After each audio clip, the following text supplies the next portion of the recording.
CGI is often something that gets tossed aside by viewers as a negative when it's involved in anime. I can't count how many times I've seen people dismiss a show as bad just because it has a lot of the stuff, or if the CGI looks particularly rough.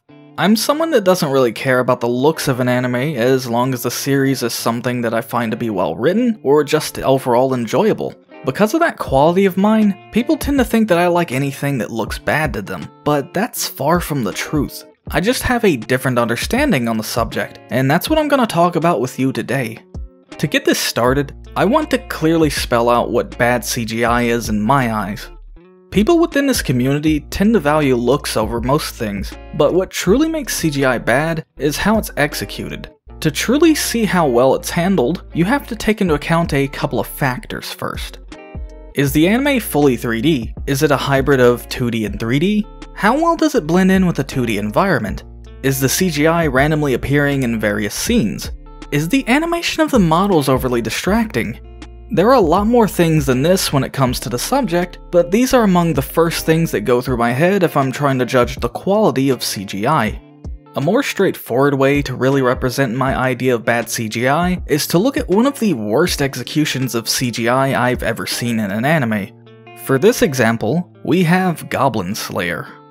While this is a great anime, it is filled to the brim with tons of shots where the Goblin Slayer himself is randomly 3D. This might not sound so bad, but when you actually see it, it is incredibly jarring. They don't leave it in for full scenes or fights, it just appears for a couple seconds and by the time you blink, everything's 2D again. What makes it more distracting is the fact that it is only the Goblin Slayer that gets this treatment.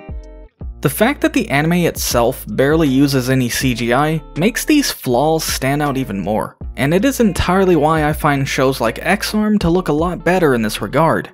Animes that are fully or mostly CGI aren't anywhere near as bad, even when their CGI is done very poorly. Series like this tend to be more consistent with their usage of CGI. They can have some distracting things, but overall they have a lot better execution of this because you don't notice as many things sticking out as you would if it was a mostly 2D anime. One of the things that I like to look for when I view a series that has CGI is how much it sticks out with a 2D backdrop or with both 2D and 3D characters on screen. Since this is something that most anime that involve a lot of CGI can't seem to do very well, it gives me a general idea of how good the CGI of the series will be overall. Lighting is another thing that heavily affects how I view the quality of CGI. The lighting alone can really make or break my enjoyment of a CGI series, since it influences how much a model will stand out, especially within a series that is mostly 2D. For instance, Gibeat has really well done models, but the lighting for a majority of them is really poor. It makes the CGI look a lot worse than what it actually is, especially when everything else about the series is really competently made. If the lighting for those models was better, it 100% would have been viewed as a good show instead of being ridiculed into the obscurity of bad seasonals. When a 2D series uses CGI, the only time I'd even be taken aback by it is if the models are really awful, or if they just don't look like they belong in the series at all. People often seem to put a lot of worth into the animation of the models, but most things that the greater community would consider bad to that point is relatively minor to me. When it comes to negative technical factors involving CGI, I only find horrendously low frame rates and models noticeably disappearing in and out of existence as something that could negatively impact my viewing experience. Handshakers is an anime that I tend to hear people complain about regarding low frame rates during CGI heavy scenes, but I personally had no problem with that, as any dips in the frame rate was barely noticeable. Ajin Season 1 was way worse in comparison, as a lot of the early parts of that anime had frame rates so low that I found myself distracted a few times when I noticed it. I personally don't believe that the looks of something will negatively impact my overall feelings on a series itself, but I can understand how some people will feel that way when they're overly invested in something before it gets an adaptation. To me, there's no greater feeling of enjoyment to a CGI series when the models have moments where they are indistinguishable from 2D because of how a studio stylized it. To give a great example of this, look no further than The Duke of Death and His Maid. It's a series that's mostly 3D, but uses a lot of 2D. Most of the time that I watched this, it left my brain in confusion because of how much it kept forgetting that I was looking at something that was 3D. I find that CGI worked to be next to perfect because of how well it blended into the 2D backgrounds, which is something that I find 90% of CGI series cannot do very well, if at all. There were only a few times throughout the entire season that I became very conscious of the 3D used in it. Because of my experience watching this, I will always use the series as a shining example when I want to refer people to amazing CGI. If the CGI of a series doesn't look like it belongs, no matter how good it looks, it's always bad. Ari Frezza is a good example to use when talking about this. I've heard time and time again that the CGI for the series is bad, but that's really far from true. While many would probably disagree with my thoughts on Ari Frezza having good CGI, the models never look like they don't belong in the series. Even the worst CGI of the anime, the Hydra in Season 1, still manages to go along well with the show's art style. On a side note, it's a shame that people don't really pay attention to just how good the 3D weapons in the series are. Despite being CGI, stuff like Hajime's guns fit really well in his hands. This is something that's pretty hard to pull off because some studios don't know how to track them well to the movements of a 2D character, and it makes them very clearly stick out. There's a lot of factors that you need to make it look natural, and Ari Frezza pulls them off exceptionally well, from positioning to shadows, and even the movement.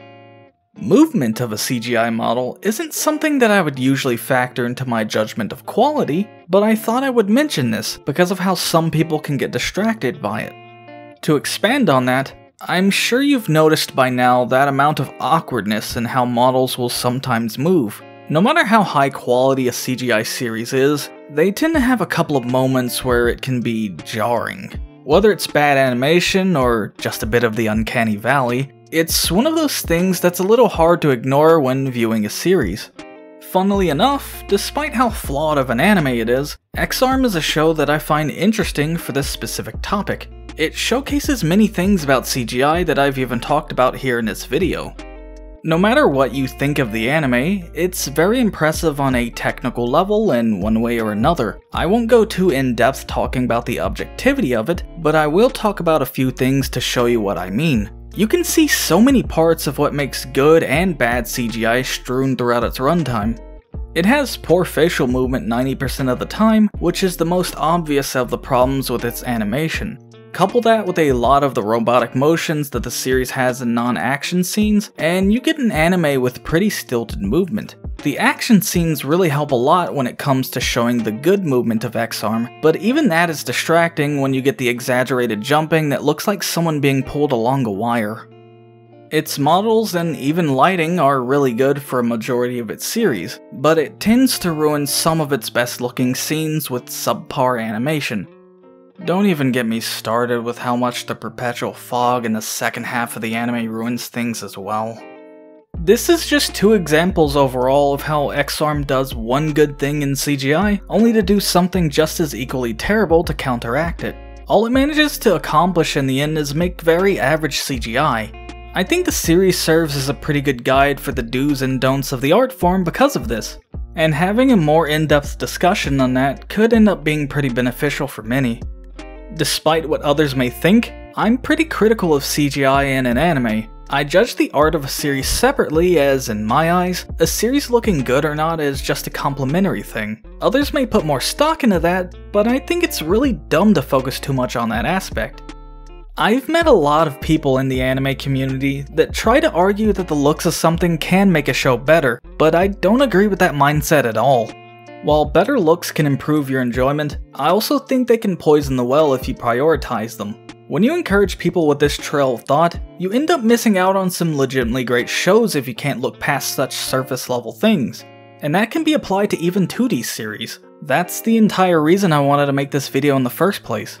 After all, something that just looks beautiful cannot make up for a lack in its writing. Everything needs some kind of balance. I'm glad that we have more people willing to give shows like these their time.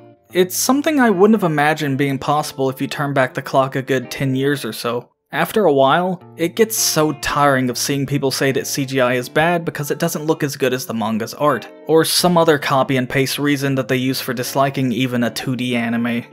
Whether you like it or not, CGI is something that we will always have in anime in some form. It's okay to dislike it, but you need to know when you're being unfair to it, like the countless times I've seen people trash it for being what it is.